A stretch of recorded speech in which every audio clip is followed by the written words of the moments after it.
Dauzkazundoai oro dituzu, gudanon mende ezarri, zure gogoa eta bihotza, adimenduta ez darri.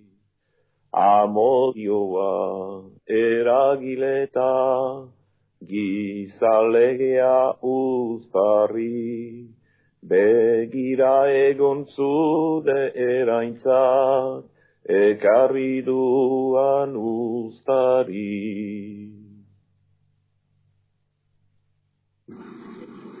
Salvador bertsolaritzaren historian. Lehendabizi, garaia finkatzeko, esan dezagun txapelketa garaiko bertsolaria dugula Salvador. Berekidekoak, baserri, uztapide, makin eta lasarte aipatuko nituzke. Bestalde, txapelketan bertsolariak bakoitzak bere euskalkiak erakarti. Eta uste dut Salvadorrek ekarri duela bertsolaritzaren historian Baxenafarreko eskola. Eskola beratza, eskola literarioetik hartu duen bertsolaritza. Baina gauzarik nabariena, Salvador aipatzekoan da, bera bakartateko bertsolaria dela. Galdetu zioten behin, zein da zure maisua eta esan zuen bakartasuna. Beraz, berak bakarkari danean, oso goratik mintzatzen da, bakarkako saioetan. Binakoetan baino areago, eta bortitzak.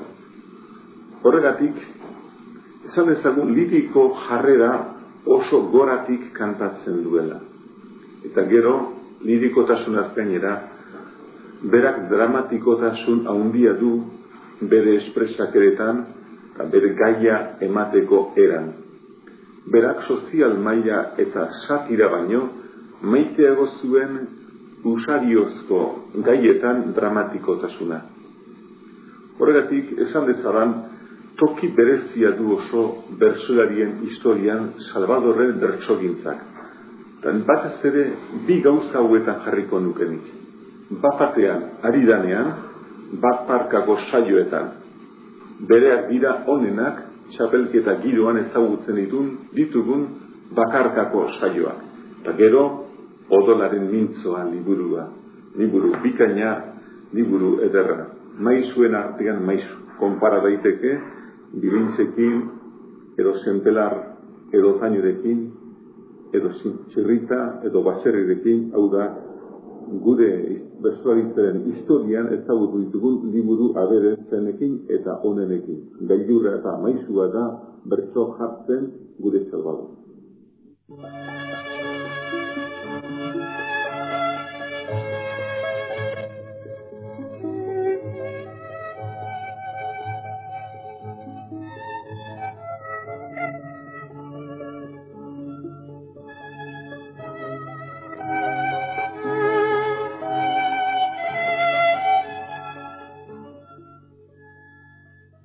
Ez dut uste Salvadorrez mintza ditaikela bakarrik bertsolari on edo hoberenetako batez bezala. Salvador izen horrek gogorat emaiten daut artegi bat partikularra, berezia nunbaitekoa. Aurra nintzanean, eta berdin orai, bera hor ez dugula, artegi horrek iratzartu ditu ni baitan gauaren misterio nasai nahasia, eta berdenboran iguzkiaren argi distirant eta garbia. Bazen Salvador baitan gauaren misteriotik, haize erauntziz, edoi, beldurgarri eta gure arbasoen denborako otso itxusiez betea den gauaren misteriotik. Eremu ilunak zendiziren hor, irriskuz eta beltzez jauntziak. Erio nagusiaren erreinu beldurgarria. Jenko maitea nago noiz deituko nauzu, munduan zabaltzerat zerbait alaitasun. Ez dakit betidanik zergatik naukazun, gutarteko berri txar guzien oiarzu, dio odolaren mintzuan. Bai bazen gauaren misterio nahasi, bainan aberatzetik Salvador baita. Gau hori beldurrez bezein bizi nahi oldarrez ibilia zen. Nik ikusten dut Salvador hertsian, bere gizon mugetan, bere gizon estekak lasatu nahi zari, artista handienak askotan ari diren bezala. Su eta oldarrez betea zen Salvador. Azken urteotan, eritasunak eta fedeak helburu batera hezi badute ere, ez dituzte su eta oldar hori kipitu, baina bai gorputz hartzerat deitu. Ikusodolaren mintzoan abartzar batek begiak jorik, ukaan istripuaren ondotik egin bertsuak, ez nuen uste. Lurruntarikan ene gogoa ezin baztertuz nehola, ez nuen uste hein hortaraino josia nintzaikiola. Haurra nintzanean, nere haur zeruan, izar bat piztu zen, Salvador izenekoa. Zergatik izar hori haundituz joan da niretzat, zergatik horren distira nizan adineko gizonean, nire haur erreinu hartan bezein argiote dago. Sendi baitut, hain segur, Salvadorrek ez nauela enganatu. Izar horrek erakutsia egia dela. Salvador artist handiak sendiarazi dautana bizia dela. Biziden gizonaren oiarzun beldurgarria, Bain eta ere, biziden gizonaren bizi oldar ezin itoa, nila izarrez egina den haurraren erreinua.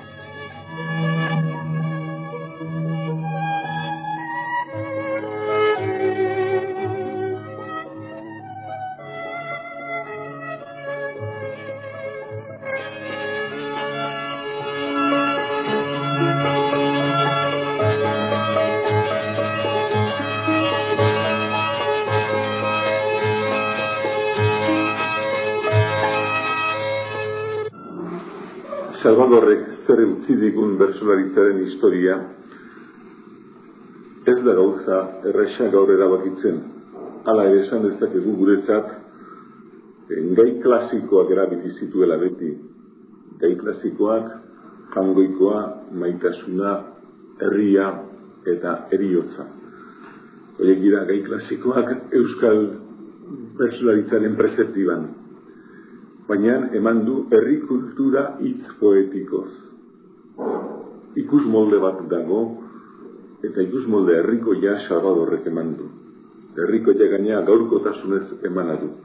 Beraz, gai klasikoak izanik ere, bera jangoikoari buruz, herriari buruz eman dituen bertsoak, benetan ongiak eta benetan ikaragarriak dira. Bigarren esango nuke eskola aberatsa utzi digula.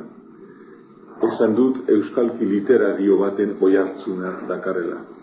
Agian hemendik aurrera bertsolaritzak euskera batuago batean egingo du. Baina orain arte euskalkietan eginanez Salvadorrek ekarri du mugaz alinzko herri literatura aberatsa. Agian mugaz oninzkoa baino irudimenez eta espresakeraz sakonagoa den mundu bat. Eta egin du tradizio hori bat-bateko bertsogintzan sartu. Azkenik prezeptiba zehatza. Beti izan dugu Euskal Herrian mugaz aduzkoak, lasaiagoak zirela puntu gauzetan eta horrela, eta ez da egia. Salvadorrek oso prezeptiba zehatza utzi digu.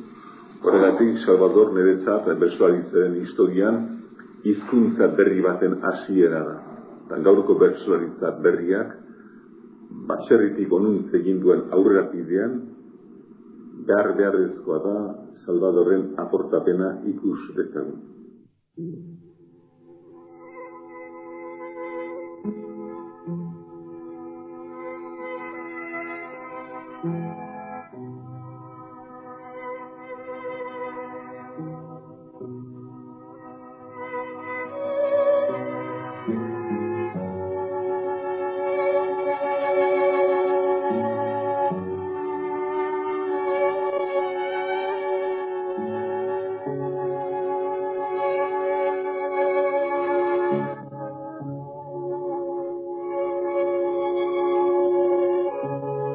Urepelen, 1976ko azaroaren 7.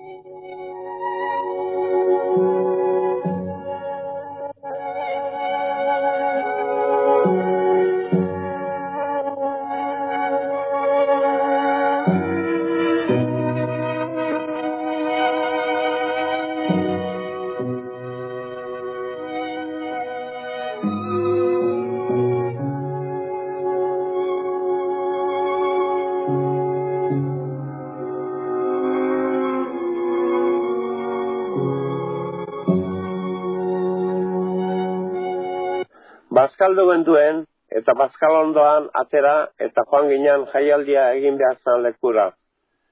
Eta han jaialdian ekin ginuen geren bertsolanari, eta txandaka, binaka batzuek eta beste batzuetan banaka joan ginen bertsoak kantatzera. Eta Salvador gure ondoan egon zan. Eta hala, une batean, ostu zala eta atera zan kanpora. Eta kanpora atea zan, eta guk ezkenuen ustearen gaizki zegoenik.